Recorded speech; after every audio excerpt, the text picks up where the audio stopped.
Welcome, everyone, to Two Outspoken. I'm Mehdi Hasan. And I am Owen Jones. Hello. And this is a very special edition of Two Outspoken because we have guests with us. We're responding to breaking news, and we have hundreds of subscribers in the chat right now. I can see numbers are going up and up. Thank you for joining us. Zeteo paid subscribers joining us to ask questions to our expert panel. Diana Buttu is a former legal advisor to the PLO. Ilan Pappé is a professor, Israeli professor of history at Exeter University in the UK, head of the European Centre for Palestine Study, author of multiple books, including The Ethnic Cleansing of Palestine. And we are responding, Owen, some big news today. The ICC chief prosecutor calling or asking for the court to give arrest warrants against both the leaders of Israel and the leaders of Hamas. Owen. This is huge. I mean, I'd say could not have a better panel because this is a historic day. This is a day that's going to be studied for generations.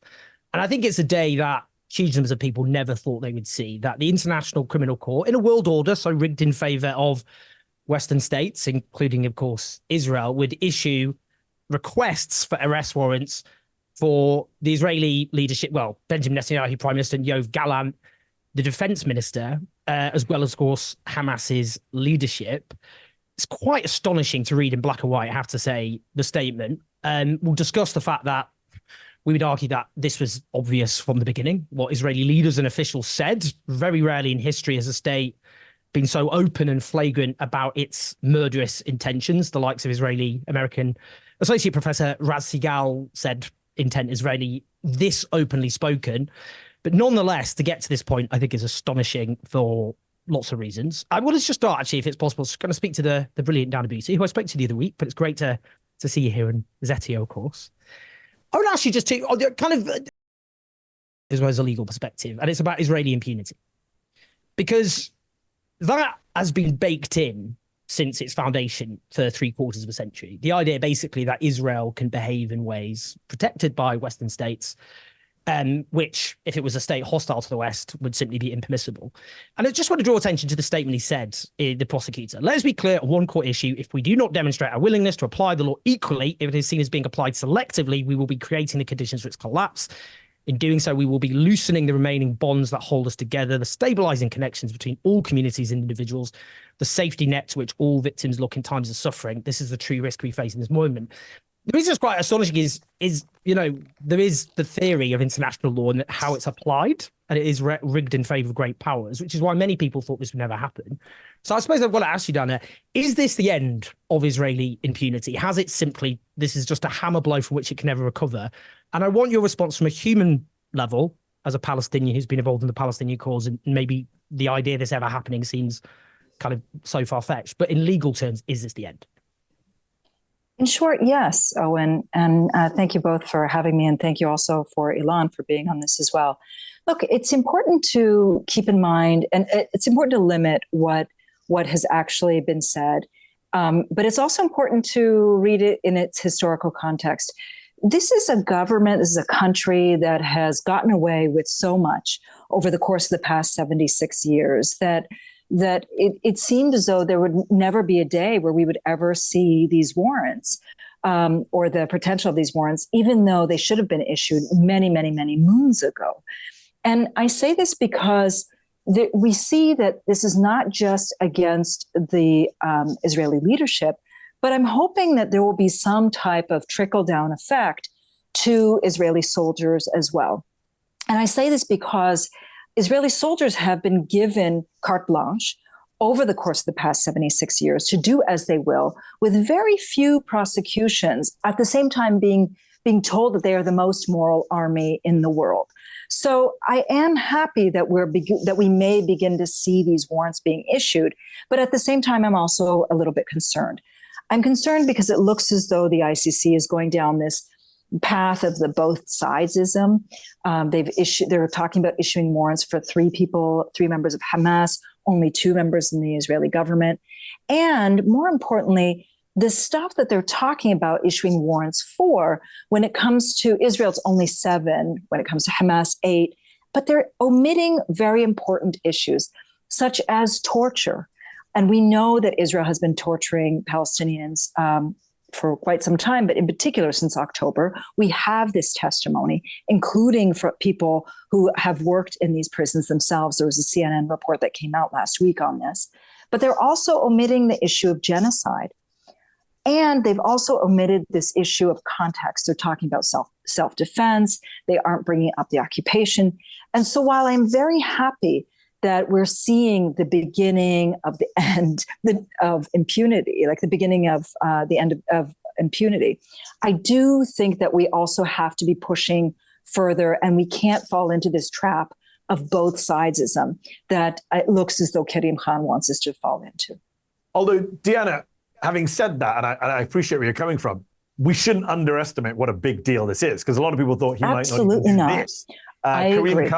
Karim Khan, according to the Times of Israel, was Israel's preferred choice to be the ICC chief prosecutor in 2021. They thought he would be soft. He would be a kind of British establishment figure. The Americans thought he would leave their allies alone. Ilan, Pappé, Israel is now, if we consider Israel a Western country, which is what it always wants to be seen as, the last line of defense for Western civilization, this is the first quote-unquote Western leader to have an arrest warrant applied for. Benjamin Netanyahu and Defense Minister Yoav Gallant. These are the two that Karim Khan is asking for warrants for. I just want to make clear to everyone watching, warrants have not been issued. They have been requested by the chief prosecutor. They could be issued anytime between, I think, now and the next 2-3 months even.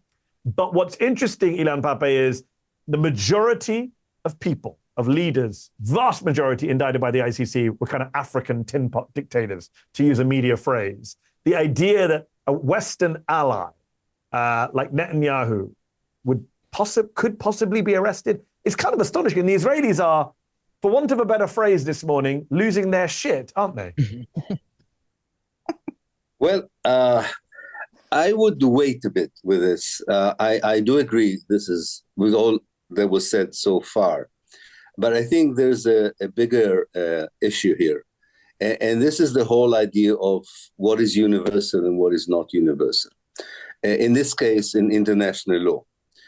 Because we have seen so far the implication of the ICJ ruling on the ground itself, namely zero. It had no impact on the Israeli actions. I have a bad feeling that the ICC ruling would not stop the Israeli actions on the ground. And I'm trying to see this not just from our point of view as people who definitely can analyze and correctly that this is the beginning of the end of Israel's immunity. I'm trying to look at it from the point of view of the people of Gaza, the people of the West Bank, the Palestinian minority in Israel. This is part of the long process that definitely shows that there is a light in the end of the tunnel for the Palestinians. But the tunnel is still long. And that tunnel includes a genocide, ethnic cleansing, and so on. And the reason I'm saying this is, of course, eventually the balance of power that includes the power of the United States and Britain and the West to influence realities is still bigger than the power of the international tribunals until today. That's why I'm saying it's a moment of truth, not just for Palestine and Israel. It's a moment of truth for the way the global north treated universal tribunals as only applying to the global south, and or to Russia in that case, and so far immunized anyone who was part of the global north or the west, call it what you want, from being analyzed or being judged by these tribunals. Therefore, I think we should wait a little bit with our excitement to see the implementation. The implementation. I'm cynical about power politics. And power politics in this particular century are not very impressed by rulings of either domestic or international tribunals. So I think that we are witnessing a small victory here for the fight for Palestinian rights. But we should first of all understand that it's part of a much longer trajectory in order to see any impact on the ground itself, which for me is more important than anything else at this moment in time. And continue to convince, and we should convince people to be optimistic and hopeful that this is indeed one more landmark of a certain longer historical process that probably can lead to the decolonization of Palestine, to its liberation, and so on. So I would kind of distinct between the possibility of such landmark moments to impact, to save people's life on the ground, and the kind of the wider historical process that I think is going in, from my point of view at least, in the right direction. It's going in the right direction. And that's a very important landmark in that trajectory. But I think I'm always conscious of going back to a Jenin refugee camp, telling them about the great success of the BDS, and they would say, well, what you say is not going to change tomorrow and not the day after tomorrow. Well, just on that, I mean, I understand these caveats, and they're very, very important. I'm the sort of person who certainly gets carried away with moments like this. It's easy to look at, moments of potential optimism, but just to put a bit more optimism it's very interesting. There's an accompanying panel of experts in international, all the report of the panels and experts, which include Amal Clooney, who's come under a lot of criticism over the last few months for her silence, where it turns out the reason for her silence was she was involved in this investigation. But it does say the panel notes the prosecutor's statement that other alleged crime, including in connection with a large-scale bombing campaign in Gaza, are actively being investigated. That is, there is still possibility for extra charges to be added, not least because they've been denied access to Gaza. But what I'm interested in, just in terms of practical impact. So if you take here in Britain, for example, the legal advice given to the government is, according to Alicia Kearns, a Conservative MP, the head of the Foreign Affairs Select Committee, is that the government has been told that Israel is in violation of international law. That, in theory, prevents Britain selling weapons or sharing intelligence with Israel. That's been overridden. The point I would make is, or the question is this now, this is the sort of impact it could have. It now raises legal jeopardy for anyone arming Israel, that in the United States in particular, where Joe Biden now is only belatedly talking about withholding some weapons if Rafah is attacked. But could that mean now this case makes it much, much easier to argue for what you just said, the practical impact of boycott, divestment and sanctions because of this moment, stopping weapons, putting sanctions on Israel, the wind is in the sails. Either of you, what do you think about that? Yeah, I'll tell you, Owen, what I think. I think that the problem is that the British Prime Minister, the British Secretary, the Foreign Secretary, the German government, the French government, the Italian government share the Israeli reaction that this is not a fair ruling. And that's a problem. Of course, it makes it more difficult for them to reject it, and they are part of systems that supposedly respect the ruling of law. But we remember even on much minor cases where the European Court for Human Rights interfered with some of the British decision in the realm of education, realm of social welfare. Eventually, the cynical politicians found a way out of it. That's why I'm saying that I think that this is really a moment, just another layer of the kind of struggle we have as a human society between the agenda of cynical politicians and their interests and the kind of organization that they themselves helped to create, allegedly to find out whether they are abiding by either domestic rules or domestic laws or international law, and yet we know that they are not going to abide by them, and they really are motivated by their interests, whether this is individual interests as a politician, or because of the inertia that the Israeli pro-Israeli lobby succeeded in inserting in them. So it's part of their DNA is not to go against Israel, even after 8 months of genocide in Gaza, we can say quite safely, unfortunately. So I would like to see how it evolves, because there is a real clash here between politicians who think that they have the power to protect what they probably even genuinely say to themselves is the national British interest or the national German interest or whatever, and the kind of rules of international law that they took very seriously when it related to the global south, but are willing to accept, from what I hear, They're willing to accept this Israeli narrative that there is a level of exceptionalism that should be allowed, or there is a certain exceptionalism that Israel should allow to have. And there's always suspicion that these international rulings, when it comes to Israel, maybe Israel is right that they are not clean from, call it anti-Semitism, call it succumbing to Arab bribery, it doesn't matter what. I'm not saying that they always articulate it like this, but definitely, I must tell you, they always behave like this. I just finished a book for lobbying for Zionism on both sides of the Atlantic, and looking specifically also the British history, the history of the pro-Israeli and pro-Zionist lobby in Britain. It always comes up to this point where eventually the most cynical interest overcomes any legal or moral consideration when it comes to policies toward Israel and Palestine. So again, an important landmark, symbolic, and maybe even a very practical one. We'll have to wait and see. But we have a global Israel. We have a global Israel to deal with, and global Israel is a powerful global force. So on the note of symbolic versus practical, Diana, let me just remind everyone, we've got several hundred people in this chat right now. I'm just looking at the numbers. We've got dozens of questions. We're not going to be able to get through all of them, but I'm going to try and ask some of them. Noshad Kasamali, kind of echoing Ilan's point there, Diana. Noshad says, there's no point discussing any of this. It's all a political spectacle. Nothing will happen to either party. And I assume they mean Israel or Hamas. Diana, I just want to put the practical steps out there. When I interviewed the South African foreign minister for Zeteo a few weeks ago, I said, if Vladimir Putin had come to South Africa, you'd have to arrest him, wouldn't you? You're an ICC member. And she was kind of like, the South Africans basically did say, we'd rather you didn't come last year when Putin was invited to South Africa.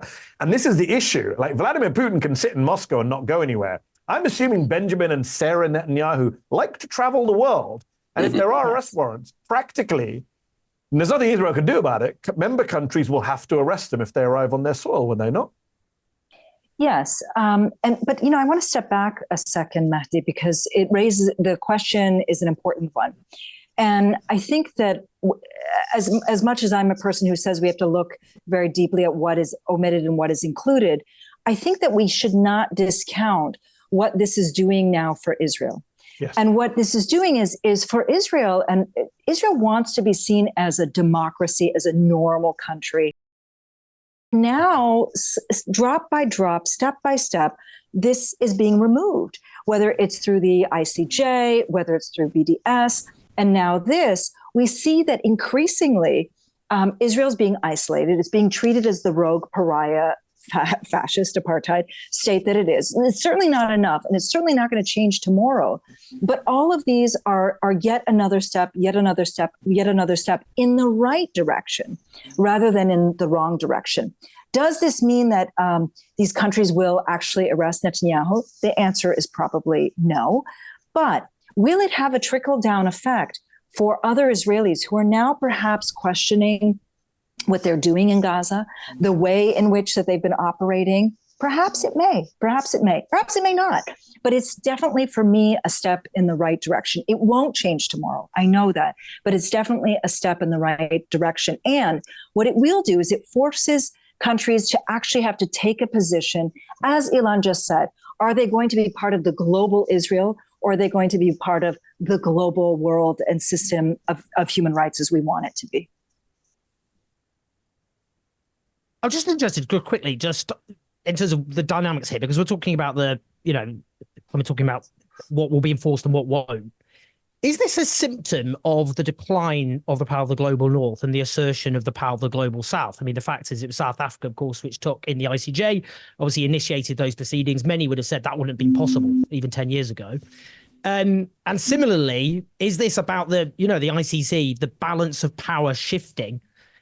And this is simply, it's a symptom of the decline of the power of the global north to protect its allies and the rise of the ability of the global south to challenge an order which in practice has always been rigged in favor of Western states. What do you think? Who is it directed to? Ilan, sorry, yes, to you. Oh.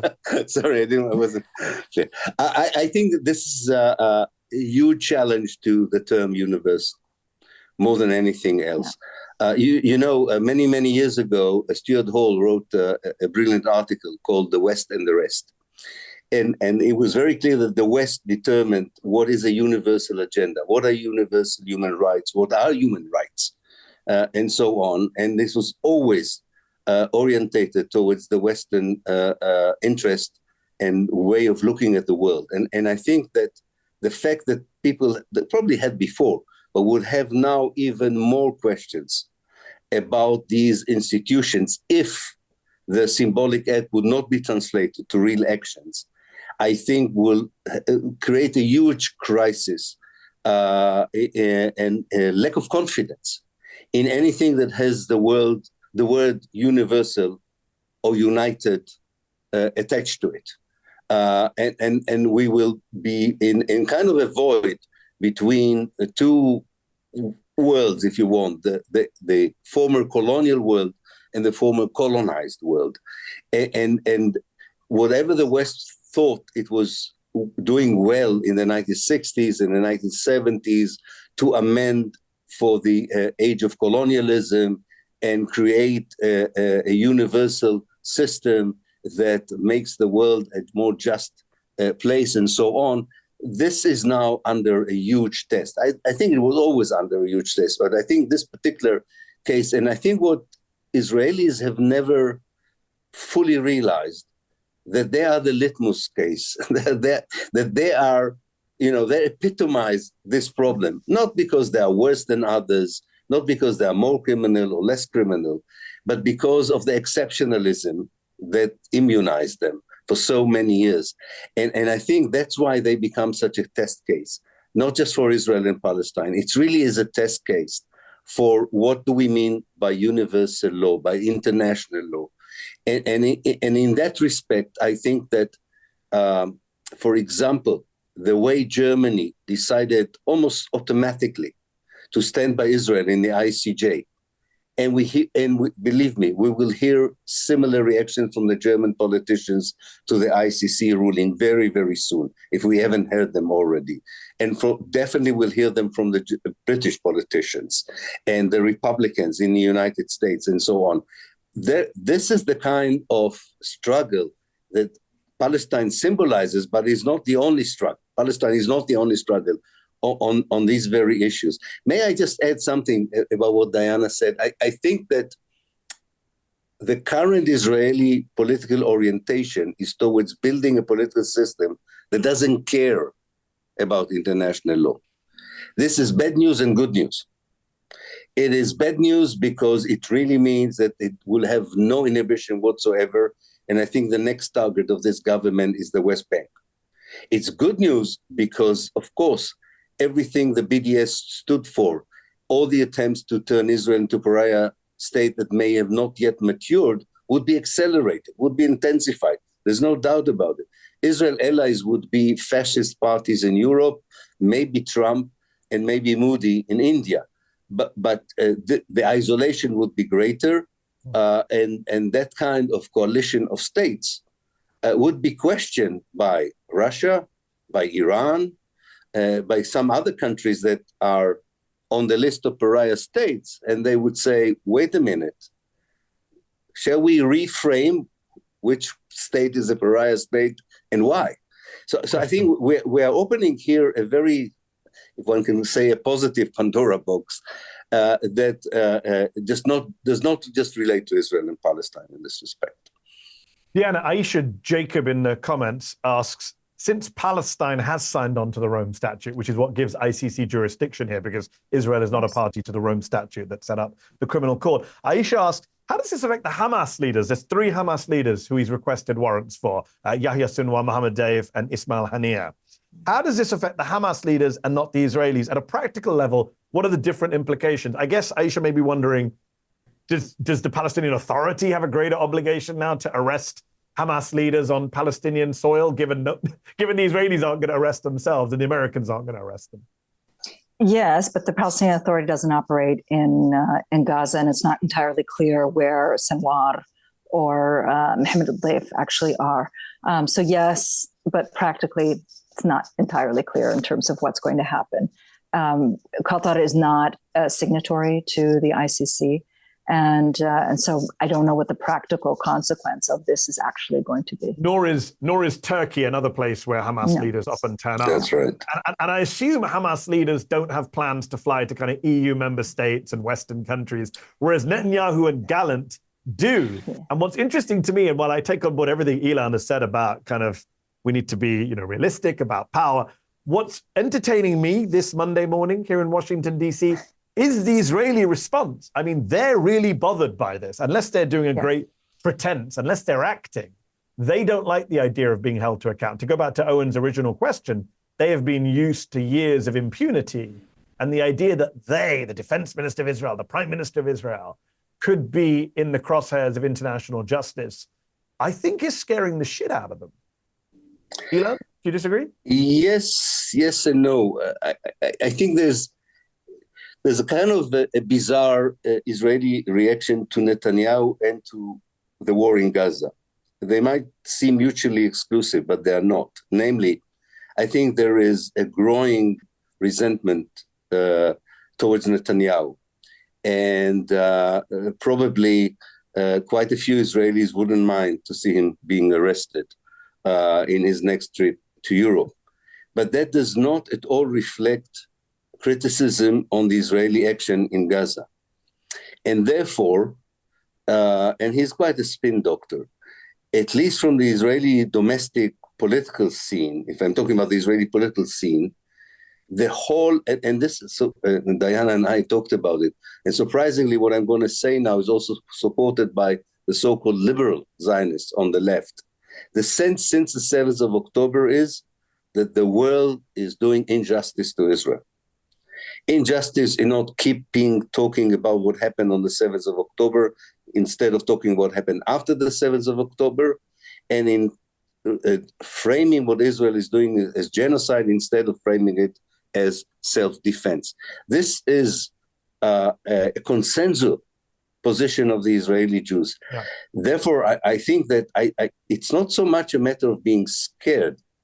It's a matter of having this sense that anti-Semitism continues, the world is against us, and so on. But if you look at it, Hassan, if you look at it in a wider concept, this is the beginning of the end of the state of Israel. There's no doubt about it. That's the beginning of the end of the Zionist project, exactly because there is this mentality that fully misunderstands the world's position, its own problem, its own deficiencies and weaknesses. They really don't get it. Believe me, I know them very well. They really don't get them. Yeah. And their understanding of such a ruling is part of the way they're looking at any, in the past, they looked at international law as a dirty word, which is more or less equates anti-Semitism. Owen, before you ask a question, I've got a question from a subscriber that I think you should answer here. Given you're in the UK, what's the likelihood there'll be serious calls in places like the UK, asked Nader Jiwa, to withdraw from the ICC? Even the Netherlands, where support for Israel was written into the recent coalition agreement, apparently. So will there be pressure on the member countries in the West that are members of the ICC now? It could go back to the global Israel point. What do you think? What's the reaction like in the UK today, Owen? Well, it's quite interesting, actually, because political journalists have been pretty mute, I would say, on this. I've got a Twitter list, by the way, of all the political journalists in the country. Sort of political journalists who will do, in excited terms, breaking when some minor soap opera breaks in Westminster. But the small question of the International Court of Justice, International Criminal Court issuing or asking for potential arrest warrants against a key Western ally armed and backed by the British government. Nothing to be heard, nothing to be seen here, and very little comment, I would say, from any frontline politician. I don't think there'll be any significant calls, or there may be calls to withdraw from the ICC, but I just don't think that's plausible. I don't think... politically speaking, given where British public opinion is at, by mid-October, over 55% of Britain supported an immediate ceasefire. Only 3% said they definitely opposed an immediate ceasefire, which is the same number as believe the earth is flat. And I just think there's one thing which the British government has done, which is provide support for Israel and then increasingly add hand-wringing into the mix in the same way as the opposition, basically following the US government, which is, how far has the US government gone in hand-wringing? And that's as far as we will also go as well. That's one thing, but I think withdrawing from the International Criminal Court on the basis of protecting the Israeli state from allegations. Well, I mean, the British public opinion is very clear. The overwhelming majority of British public opinion, according to YouGov, think Israel has committed war crimes, which they clearly have, and support an immediate arms embargo. So it'd just be politically impossible. There is, by the way, an open a legal case at the moment against British politicians and commentators, I may add, for complicity, potential complicity there. There's a lawyer called Tayyab Ali who's part. Oh, we may have just lost Owen right there in the mid-sentence. Well, let me pick up while we wait for Owen to come back. Susan Mooney, Deanna, asks about the letter that Zeteo, we broke the story of the letter from 12 Republican senators threatening Karim Khan, the ICC chief prosecutor, if he were to do this. And Susan asks, is this what led to the two-sidesism in terms of his arrest warrants? I'm not sure that's the case. But I think it was quite bold of him to ignore the threats against him and his family and his employees in order to actually request these warrants. Well, yes, and he's not the first prosecutor to be getting these threats either. The previous prosecutor had also received these threats. Is that what's behind the both sidesism? I don't think so. I think from the time that he stepped foot on this case and started working on it, his trajectory was very much on the idea of both sidesism, and that's the way that I think he's going to try to sell it to many in the West. That look, we're not just going after Israel, we're also going after 3 people from Hamas, not 2, 3, and there are many more allegations against the people against Hamas than there are against Israeli leaders. So, do I think it's bold? It's his job, and moreover, if we are to have any faith in this international legal system, then this court in particular has to move away from being a court that prosecutes leaders from Africa and is focused on Putin to actually focusing on other countries as well, including Israel. And by the way, this should have been done long time ago. We have allegations of war crimes that date way back, and the time that the Palestinians first signed on to the ICC was back in 2014. So there should have been, this is over a decade. We've been waiting for a decade for this. And Ilan, just on a political question, Zahid Amanullah asks, Yoav Gallant's recent deadline for Netanyahu to clarify a post-war strategy will face him leaving the ruling coalition. He basically said at the weekend, the defense minister and the minister without portfolio, Benny Gantz, have said, June 8th, Netanyahu has to come up with a plan or we leave the government. Does this now accelerate, Zahid asks, given these arrest warrants? How do you think these arrest warrants affect the internal domestic politics in Israel right now? I don't think they do, really. That was my point earlier. Yes, it unifies them in many ways. Yeah, it unifies them. For most of them, this is almost they expect it to happen. They think the world doesn't understand them. They think there is hypocrisy. I'm trying to see it from their point of view, right? God forbid anybody would think that this is what I think. I'm just saying their way of looking at it. And therefore, I think that when Benny Gantz, this is the minister without portfolio, when he says Netanyahu should have a plan for the day after, it is important to see what does he mean by the day after.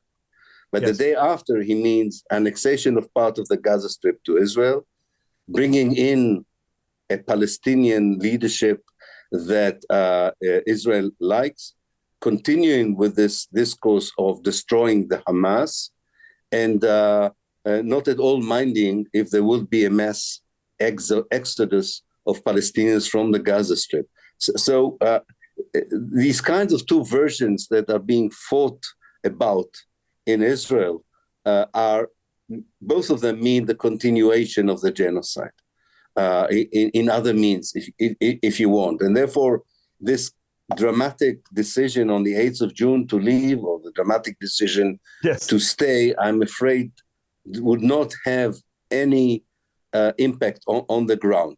It is part of, as I said before, of a longer trajectory, a longer process by which Israel is by itself redefining Zionism in a messianic way, in even a more racist and supremacist way. And this will be one factor, not exclusively the only one, but this would be one factor of many that I think would bring the demise of the Zionist project. But I'm talking about a very long period and a very dangerous early stages in this process. Owen's back. Oh my word! Do you know what happened? Problems. The power cut. The whole hotel suddenly consumed in darkness. Probably Mossad cutting the electricity. So I'm sitting here now using my phone as a modem and my phone as a torch. I don't know if you've discussed this, but Gideon Levy, the very courageous Israeli journalist who I've interviewed a few times, and his view of the end. I mean, he's a man. And if you ask him for hope, he goes, "There is no hope." And he certainly means that within Israeli society. His view, though, is the hope will come basically from the US in public opinion shifting in the next 10 to 15 years. And we've obviously already seen over the last few months an actually really dramatic shift in public opinion. As Zeteo's own exclusive polling showed, more Americans do not think genocide has been committed. A large majority now of Americans disapprove of Israel's action. And I'm just wondering what do you think? I mean, Dan, is this part of the end game in that the crucial role of the US as the protector, the patron? Brilliant. All going swimmingly well, thanks to the power cut. But is that how this ends, do you think, in terms of driving that kind of dramatic shift in public opinion? Look, I think there's a few things. One is that, yes, there is a shift in the United States, and it's a shift that I don't think is ever going to swing back the other way. But I think that what's actually driving things is what Palestinians are doing and enduring on the ground. And we as Palestinians have paid a very, very, very heavy price for the world to wake up and finally see what Israel is about. Does this leave me optimistic? And I think the only way that you can live here is to have some level of optimism. Otherwise, it is all doom and gloom. But at the same time, I'm very well aware that we've paid a very, very, very heavy price, a price that we should have never had to pay. And instead, I now see that people are recognizing that the United States can't just continue to use this model of conflict management as it has done for decades. It can't just kick the can down to the next administration. And what's fascinating is Palestine used to be the liability for politicians. It's now the other way around, that Israel's becoming a liability when it comes to electoral politics and when it's coming to a number of issues as well. So it's interesting, Diana, you kind of set up the question that I'd originally planned to ask Ilan Pappé at the top of this segment before the historic ICC ruling, which is Israel may seem like a liability in some ways politically, and Joe Biden is risking his presidency for it. But at the end of the day, the United States is still 100% in Israel's corner, both on the ICC ruling, and it'll be interesting to see how the White House responds to this versus how it responded to the Putin arrest warrant, which Joe Biden welcomed and said was justified. But Ilan, you experienced firsthand just how much the United States is in Israel's corner when you, as an Israeli, arrived, I believe, from the UK in Michigan last week for an event in the United States. Tell our viewers, our listeners, our subscribers on this call who may not be aware, what happened to you when you arrived at Detroit Airport last week? Yes, indeed, I felt the power of the lobby, so to speak. I was taken aside by two agents of the Department of Homeland Security. They refused to answer my question, why have they stopped me? They said, we have several questions to ask you, and they produce all kinds of badges and documents to show me that they have the right to do it, including the right not to tell me why I'm being asked the questions. And they just started the series of questions, which were really quite incredible. It started by asking me whether I'm a Hamas supporter, a question I refused to answer. And then they asked me whether I framed the Israeli actions in Gaza as a genocide. I laconically said yes. And then they asked me about what do I think about the slogan, Palestine should be free from the river to the sea. Wow. And I answered that I think anybody who lives between the river and the sea anywhere in the world should be free. And one of them wanted to show me their geographical knowledge. And he said, what about Saudi Arabia? So I said, okay, anyone who lives between two sources of water should be free. Then it went to something even more serious. I mean, this was serious enough. They shouldn't have asked these questions, I think, anyway. Mm-hmm. But then they wanted the names of Arab Americans and Muslim Americans that I know, and took my phone. And all in all, I should say they were very polite. But I think they made it clear that, this is a kind of a procedure I should probably encounter every time I come to the States. And I think that was the main purpose, to kind of discourage me from coming to the United States or think twice about it. Because I can't see any other, what else could they have drawn out or get out of such an encounter, so to speak, right? Just to check, you came into the US on which passport? My EU passport. I have a German passport. Wow. Did they know you were Israeli as well? Yeah, they knew everything about me. There was, I mean, many of us, and Diana knows it, many of us who went through such interrogations know that they know much more about you than they ask you. And part of the idea is to catch you in a way, to see whether you are truthful in your answers, because they already know some of the answers.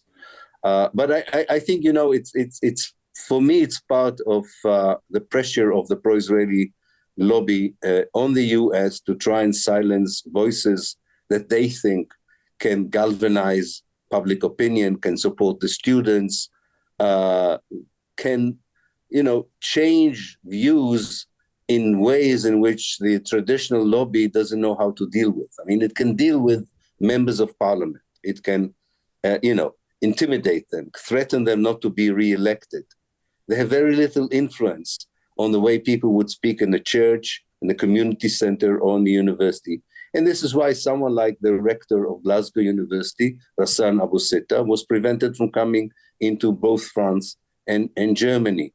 So I think these individual cases are interconnected in kind of an attempt to make it difficult for voices that support Palestine and for some reason they think are more important than others and should either be totally silenced or make it difficult for them to appear freely in front of a wider public. Just on this point. Yeah, I'm sorry. Yeah, this power cut's been a real drama. So now on my my laptop computer, but we're still there. Yeah. So we've seen, it's quite interesting, your case, again, another grim example. Which is, if we look at, for example, at Germany, one study suggested that a third of those targeted either being sacked or being criminalized were Jewish. In fact, many of them are German Israelis. It's quite interesting speaking to, and I've spoken to many Jewish German activists. Many of them are Israeli because they feel actually more able to speak out, those who've gone to Germany, than many Jewish Germans who were born there. And we've seen that in the United States and elsewhere, many Jewish voices speaking out, but also being vilified and attacked. I'm just wondering if this is, because many people haven't spoken out, and this isn't to give them an excuse, because I think it's outrageous a moment like this, that so many, knowing that an abomination is taking place in Gaza, they haven't spoken out. But I wonder, what do you think, Diana? That spell has been broken now. I think those smears really did work. The idea that you'd be called an anti-Semite, including, Jewish people being called self-hating Jews, people accused of being Hamas supporters, terror supporters, that terrified people. That's chilling. And lots of people haven't spoken out because of it. I wonder if that dam's going to break now, and those attacks just don't lose their salience, despite awful examples like Ilan there being stopped in such an outrageous way by the authorities. Yeah, I think Ilan can probably speak better to this than I can, but this isn't new. This has been going on for many, many, many years, in fact, many decades. And that is one of the ways of silencing Israel's critics, is by labeling them anti-Semites, or through other means as well. Look, the whole point for Israel is they don't want you to see what they're doing. And if they so they block people from seeing what they're doing by blocking journalists. And they also block people from speaking about it by coming up with all of these methods of trying to silence. And so these are techniques that are not at all new. Has the dam broken? Perhaps. I think probably Ilan can better speak to that. Ilan? What do you think, Ilan? Yes. I think, Owen, I think you're right. I think there is a new spirit, so to speak, and people are less intimidated by the way anti-Semitism is weaponized in order to suppress them. And even the last attempt to equate the criticism with Israel with Holocaust denial seems to fire back finally, which I was surprised how quickly it happened, because I thought that would even be more lethal as a weapon of suppressing people's freedom of speech. But I think you're right. And I especially think it's true about the younger generation. One of the things I managed to do in Michigan was to visit the Ann Arbor campus and go to the encampments of the students. And it's not just an encampment of students, it's an encampment of students and staff and faculty members, I should say. And I've been in this campus before, and I've seen people who I knew that in my last visit 10 years before would not have spoken out so clearly in such a committed way. Yes, I think something has changed, both because of what happened on the ground in the last 8 months, but I think it's also cumulative. It's also cumulative. And the more distant you are as a European or as an American, I think, from the Second World War, the less viable or it's less valid in your eyes if someone says you're an anti-Semite when you know your own moral backbone, your own positions against racism, your own positions for human rights and civil rights. I think it's not working. It's really not working anymore. It intimidates university managements, I can tell you, in the US and in the UK still. But universities are not just managements, they're also communities of scholars. Yes, I think that on an institutional level, I haven't seen this broken out yet. I think like institutions are still working by inertia when it comes to the pressure of the lobby to make sure that they are towing the right line. But their rank and file, whatever that means in different institutions, are not given in anymore to such intimidation. And I think it's part of a far more profound process by which the civil society's agenda of what is politics, not only in Israel, what is politics, may have a chance finally also to influence the agenda of the political elites that so far are very bad at representing many of the interests of their electorates, including on the question of Palestine. Diana, we are almost out of time, and I want to apologize to our subscribers. There's hundreds of you in the call, lots of questions. Sorry we haven't been able to take more questions, but so much to cover. Diana, Ahmed Halim, I'm going to give him the last word with a question from him, which is, do we think the ICC will issue other arrest warrants? Karim Khan, the chief prosecutor, in a statement today, left it open that there could be more warrants coming. Could we expect more? You mentioned at the top we didn't hear anything about genocide. Ahmed asks, why do you think Ben-Gvir and Smotrich have not been named today? Could they be next? Because they're not in the war cabinet. So can other people be next? Yes. Will there be other things that are filed? Perhaps. I certainly hope so. Because some of the ones that are missing is not just torture, it's also genocide. It's also the way in which Israel has conducted this war, the bombing of protected buildings, the hospitals, schools, you name it. Can there be more? Yes. I certainly hope that there are more, but it remains to be seen. Owen, last word? Well, I should just say it's quite interesting. There's been UK reaction now come in terms of what, because we were talking about that earlier. And the British government is opposing ICC arrest warrants on the basis they say the ICC doesn't have jurisdiction and doesn't help hostages getting out. A load of nonsense, because their basis for that, Israel hasn't signed up to the ICC, but obviously the jurisdiction applies to Palestine, just as Russia didn't sign up to the ICC, but obviously it applies in Ukraine. Britain supported those that action. Did the US. So it's completely inconsistent. That position makes no sense. But what is interesting is Labour has said that they believe the independence of the ICC must be respected. That's a cornerstone of the international legal system. That's interesting because Labour has just followed the Conservative line, essentially. Keir Starmer back to the right of Israel to commit war crimes at the beginning, cutting off water and energy. So they've shifted. That's, I think, quite interesting, though, what that means in practice. I think remains to be seen.